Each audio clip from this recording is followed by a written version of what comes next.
मुर्गा और मुर्गी के बच्चों को इतनी जमीन कब बढ़ गई की छत पर आकर मौज कर रहे थे। आमच्या घराजवळच्या शेजाऱ्यानं पता नाही कोणत्या कारणामुळे पपईचं झाड तोडून टाकला। इतनी सारी पपई देखकर मी पण धावत धावत गेलो आणि टब्बर पपया जमा केल्या। टब्बर पपयामधून फक्त एकच पिकली निघाली। त्यानंतर पटापट 5-6 पपईच्या फोडी खाऊनच दम घेतला। पपई झाली खाऊन आणि आम्ही आलो 350च्या स्पीडने लाखांदूरला। लाखांदूर शहर का नाम दो शब्दों से मिलकर बना है, लाखों और दूर, जिसका अर्थ होता है लाखों कमाने के लिए लाखांदूर से दूर निकलो। चुलबन नदी पार करते ही मुझे लाखांदूर शहर दिखने लगा था।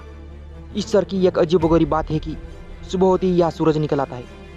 लाखांदूर की टुन बिल्डिंग बहुत ही फेमस है, क्योंकि इस पर चढ़कर आप पूरा लाखांदूर शहर देख सकते हैं। यहाँ के लोग इतना अनुशासन को मानते हैं कि 4 व्हीलर को हेलमेट लगाकर चलाते। यहाँ का शांत वातावरण देखकर मुझे समझ में आ के लाखांदूर के सारे जवान पोटे लोग लाखों कमाने के लिए लाखांदूर से लाखों मील दूर चले गए हैं। तभी तो यहाँ लड़के कम और लड़कियाँ ज़्यादा दिखती है। लाखांदूरमध्ये आल्यावर 550 रुपयाची ओरिजिनल मॅगी घेतली, कारण हमारे गाव में मॅगीचे सगळे डुप्लिकेट वजन भेटतील, पण मॅगी कधीच भेटणार नाही। आपण तालुक्याच्या गावी आलो आणि लाखांदूरची फेमस गोबीचे वडे खाणार नाही असं होऊच शकत नाही। इसलिए नुत्या को अपने दोस्त के हॉटेल में लेके गया आणि 100-100चे वडे आणि समोसे दाबून घेतले आणि आपल्या दोस्ताच्या हातामध्ये 50ची नोट ठेवून आम्ही आलो 360च्या स्पीडनं आपल्या गावी। तो आज के लिए इतना ही दोस्तों, आपण भेटू पुढच्या व्लॉगमध्ये।